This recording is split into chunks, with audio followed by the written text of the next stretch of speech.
ایران سے پاک ہے. یہ ہوتی ہے حکم جو حضرت امام عبدالرزاق نے کیا. اور الصواعق المحرقہ میں امام ابن حجر ہیثمی نے لکھا سچا غلام وہ ہے وہی بولے گا جو اس کے مولا نے بولا ہے. خدا کی قسم اگر یہ مولا نے نہ بولا ہوتا ہم نہ بولتے. توجہ ہے. مولا علی جنگ جمل سے لوٹ رہے ہیں, چند منٹ کی تقریر ہے, سنو بس 1-2 منٹ کی تقریر, جملہ سننا, حضرت علی کی شان کا سننا. توجہ ہے. مولا علی کو علی کے ذریعے جانو, قوال کے ذریعے نہیں, قوال کے ذریعے نہیں. قوال کو کیا پتا آج یہاں پر ہے کل وہ کھانا گانا ہوگا, تو قوالوں سے عقیدہ سیکھیں گے ہم. توجہ ہے آپ کی. مجھے ایک بندہ کہنے لگا کہ آپ قوالی کو ناجائز کہتے ہیں. میں نے کہا بغیر وضو کی کوئی نماز پڑھے اس کو کہے غلط ہے تو کہ یہ غلط بات ہے. میں نے کہا ٹھیک بات ہے. میں نے کہا کیوں؟ کہ جب شرائط ہے تو نماز کیسے؟ تو میں نے شرائط نہیں تو قوالی کیسے؟ شرائط پیدا کریں. سنے آپ مجھے پیر کہہ رہا ہے شرائط کیا ہے, کہ میں نے کہا بات نہیں تو سنتا کیوں ہے؟ خود ساری غلطیاں کرتے ہو اور کھاتے میں اہل سنت میں ڈالتے ہو. کہتے جی تاجدار گولڈ نے سنا. میں نے کہا صاحب شرائط تجھے کیا نسبت ہے؟ توجہ ہے. تجھے کیا نسبت ہے؟ تو قوالی کے نام پر رجس پھیلا رہا ہے, اہل سنت کے عقیدے بگاڑ رہا ہے. علماء کیوں چپ ہیں؟ کیا جواب دیں گے خدا کو؟ بات ختم کر رہا ہوں. حضرت علی لوٹ رہے ہیں جنگ جمل سے اور بڑے غمگین ہیں. ایک مرید نے ہاتھ پکڑ کر کہا حضرت خلافت آپ کا حق نہیں تھا؟ اس حال میں پوچھا. مولا علی نے فرمایا اگر میرا حق ہوتا تو بنو تیم اور بنو عدی کے وہ دونوں ہستیاں یعنی ابو بکر و عمر وہ منبر پر نہ ہوتے. توجہ ہے. آگے سنو مولا کو, اور مولا کے بیٹے کو ذرا توجہ سے سنو. باپ کو اتنا ہی مانو جیسے باپ نے کہا ہے. دوسرا لڈو کھلائے تو اس کے پیچھے نہ جاؤ. توجہ سے, ہم سے نہیں چڑھنا. مولا مرتضیٰ سے سنیے. سرکار اسد اللہ الغالب شیر خدا آجوری نے اپنی صحیح سند سے امام نے نقل کیا. امام کہنے لگے تیرے ذہن میں یہ سوال کیسے آیا؟ سن, تو کیا سمجھتا ہے خلافت کا مسئلہ ہبڑ دھبڑ میں ہو گیا؟ کہ نہیں. آگے حضرت علی کہتے ہیں حضور اچانک فوت نہیں ہوئے, حضور اچانک مزار میں نہیں گئے, حضور اچانک پردہ نہیں فرمایا. پہلے حضور پر ظاہراً مرض علالت رہی. آگے بڑھ رہے ہیں. یہ سوال کتنا زوردار مولا علی نے کیا کہ خلافت اچانک نہیں آئی, حضور نے اپنے دور میں طے کی. مولا علی کا اپنے دور میں طے کی اور فرمایا سرکار اچانک دنیا سے نہیں گئے. یہ مولا علی کا جملہ. اب تو بس کر لو یار, یہ کون سا مذہب نکال رہے ہو؟ مولا علی کہتے ہیں رسول اللہ اچانک دنیا سے نہیں گئے بلکہ حضور پر ظاہری طور پر بخار آیا. کہتے ایک وقت ایسا آیا کہ اب جملہ ذرا غور سے سننا میرا ہر بھائی. میں مسجد میں تھا. مولا علی کیا کہتے ہیں؟ میں مسجد میں تھا, غائب نہیں تھا. میں مقیم تھا, مسافر نہیں تھا. جملہ سننا بالکل کلیئر کرتے ہیں. فرمایا میں مسجد میں تھا, غائب نہیں تھا, میں مقیم تھا, مسافر نہیں تھا. اور جو تو عید غدیر کر کے من کن تو مولا پڑھتا ہے نا, تو من کن تو مولا پڑھنا تو ایمان ہے, لیکن مولا کا معنی اولا نہیں ہوتا, محبوب ہوتا ہے. ذرا ہمت کر کے یہ بھی بول. ہمیں اس پر اعتراض نہیں ہے کہ تو نے مولا علی کا کیک بنا کر کاٹا, اور نہ اس پر اصلا اعتراض ہے کہ تو نے غدیر خود کیا.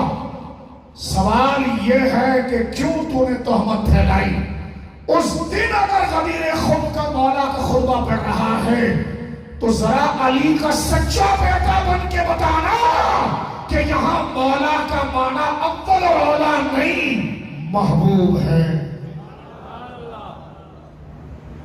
چوری خود کرتے ہو اور بعد میں ہم سے کہتے ہو کہ نسبی ہو.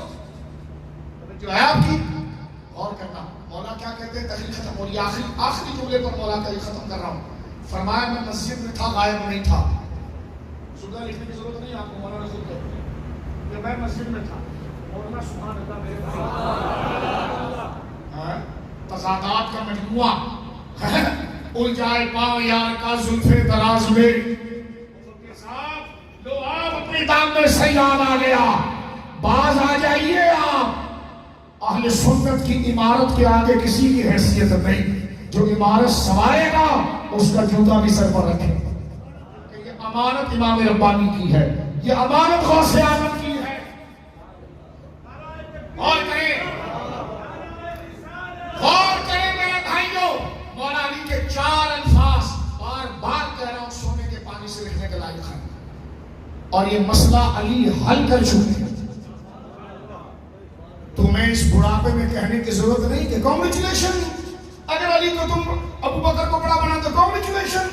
نور والی حدیث. میں نے کہا بس کر لے، بس کر لے بھائی، بس کر لے، بس کر لے، بس کر لے. یہ خیالی اور زید سورجی والا مذہب نہ نکال. مقامات حریری عقیدہ نہیں ہے، اس کے عربی سیکھتے ہیں. وہ مقامات حریری والا ذہن نہ بناؤ. مولا کہتے ہیں میں مسجد میں تھا، سبحان اللہ، غائب نہیں تھا، اور میں مقیم تھا، مسافر نہیں تھا. اب کیا کہتے ہیں؟ حضور میرا مرتبہ جانتے تھے. اس جملے میں کوئی گردن توڑ دی تفسیر. تو کیا فضائل مولا میں کتاب لکھ رہا ہے؟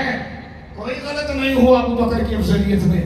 مولا خود کہتے ہیں میں کیا ہوں میرا رسول جانتا تھا. پھر کیا ہوا حضور؟ فرما نماز کا وقت ہو گیا اور حضور نے بلال کو کہا مرو ابا بکر. مولا کا خطبہ ہے. میں موجود تھا، غائب نہیں تھا، میں مقیم تھا، مسافر نہیں تھا. میری شان رسول اللہ جانتے تھے. پھر بھی حجرے سے آواز آئی ابو بکر کو کہو مصلی پر آئے. بولو سبحان اللہ. فرمایا ابو بکر کو کہو مرو ابا بکر فلیصلی بالناس. ابو بکر سے کہو میرے مصلی پر آ کر نماز پڑھائے. صدیق اکبر نے جب نماز پڑھائی 17 نمازیں حضور کی موجودگی میں، اور وہ مصلی، یہ سیاسی خلافت، یہ روحانی خلافت. میں نے کہا وہ نیشنلٹی بدلنے سے کسی کی سیاست روحانیت سیاست ہوتی ہوگی. یہ رسول اللہ کا مصلی ہے. ان تعبد اللہ کأنک تراہ فإن لم تکن تراہ فهو یراک. جو رسول اللہ کے پیچھے نماز پڑھنے سے لذت لیتے ہو، آج ان کی نیابت ابو بکر کر رہا ہے. ابو بکر اگر اہل نہ ہوتا کہ عمر کے آگے کھڑے ہو، علی کے آگے کھڑے ہو اور وہی لذت ٹرانسفر کرے جو سیر مصطفیٰ کی تھی. یہ سوال کرتے تھے لیکن یہ کھڑے رہے. کہا وہی ذوق آ رہا ہے جو مصطفیٰ علی فیضان کا. سن رہے ہو میری بات؟ حضرت ابو بکر کی خلافت زمین تک، مولا علی کی خلافت عرش تک. کیا کیا ہے آپ نے؟ سندھی ٹوپی اتر گئی، دوسری ٹوپی پہن کو سچ بول دو. یہ کہاں سے لے کر آئے؟ امام ربانی کہتے ہیں کسی صوفی کا قول عقیدے کے سامنے آئے تو دیوار پر مارنا، اس لیے کہ عقیدے میں صوفی کا قول نہیں چلتا. بولنا سبحان اللہ. یہ طے شدہ مسئلے ہیں میرے دوستوں. بات ختم ہو رہی ہے. حضرت ابو بکر کی جب خلافت کا وقت آیا آپ خاموش. حضور مزار میں تشریف لے گئے. آخری جملے حضور مزار میں تشریف لے گئے. حضرت ابو بکر بڑے غمگین تھے. مولا علی بیٹھے ہوئے تھے. حضرت ابو بکر نے کہا دیکھو میں دستبردار ہونے تیار ہوں، میں پیچھے ہٹنے تیار ہوں، کسی اور کو آگے لاؤ. آجوری تو کچھ اور لکھا ہے لیکن دیگر کتاب میں آتا ہے مولا علی نے تلوار کھینچی. بولو سبحان اللہ. ایک پاؤں ممبر کے اوپر رکھا مولا علی نے. بولو نا سبحان اللہ. اب کیا رہ جائے کہ یہ سجدہ اٹھا کر علی کے سامنے کوئی جا سکے گا؟ مولا علی کا جذبہ دیکھیں. ایک پاؤں ممبر پر رکھا. خدا کی قسم میں آپ کو پوری ادا کر کے دکھاؤں. ایک پاؤں مولا علی ابو بکر صدیق ممبر پر بیٹھے ہیں. توجہ ہے؟ اور کہا میں میرے علاوہ کسی اور کی بیعت لو، میں نہیں بن رہا خلیفہ۔ علی مجمع سے اٹھ کر آئے، تلوار کھینچی اور ابو بکر صدیق دوسری سیڑھی پر چلے۔ پہلی سیڑھی پر مولا علی نے قدم رکھا، شیر خدا، دوسرا قدم زمین پر رکھا اور تلوار اٹھا کر فرمایا ابو بکر رضینا لدنیانا، کس میں ہمت ہے جو تجھے مسلح سے اتارے؟ کیوں؟